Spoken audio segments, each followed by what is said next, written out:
যে উনি রাস্তা দিয়ে চলে যাচ্ছে, যেতে যেতে দেখছে একটা পোকা, বুঝলেন তো, কীট জমিনের মধ্যে এমন ভাবে ধুলোবালির মধ্যে গড়াগড়ি খাচ্ছে, কোনটা ওর মাথা, কোনটা ওর লেজ, কোনটা পা, কিছুই বোঝা যায় না, কাদার মধ্যে লটপট করছে ধুলোবালির মধ্যে। তো হযরত দাউদ আলাইহিস সালাম আল্লাহ রাব্বুল আলামিনকে বলছে, আল্লাহ তোমার এইরকম একটা মাখলুককে সৃষ্টি করার কি উদ্দেশ্য, কি রহস্য, কিছুই বুঝি না। এ তো জমিনের উপর এমন ভাবে চলছে, না তার পা বোঝা যাচ্ছে না, তার মাথা বোঝা যাচ্ছে না, ঠ্যাং বোঝা যাচ্ছে না, খুব কষ্ট করে জমিনে গড়াগড়ি খেয়ে চলে বেড়াচ্ছে। এটা তৈরি করার তোমার রহস্য কি, উদ্দেশ্য কি?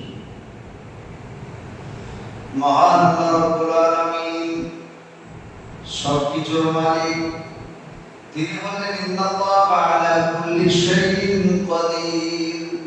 প্রত্যেকটা জিনিসের উপর আল্লাহ রাব্বুল আলামিন ক্ষমতা রাখেন। সঙ্গে সঙ্গে ওই কীটটা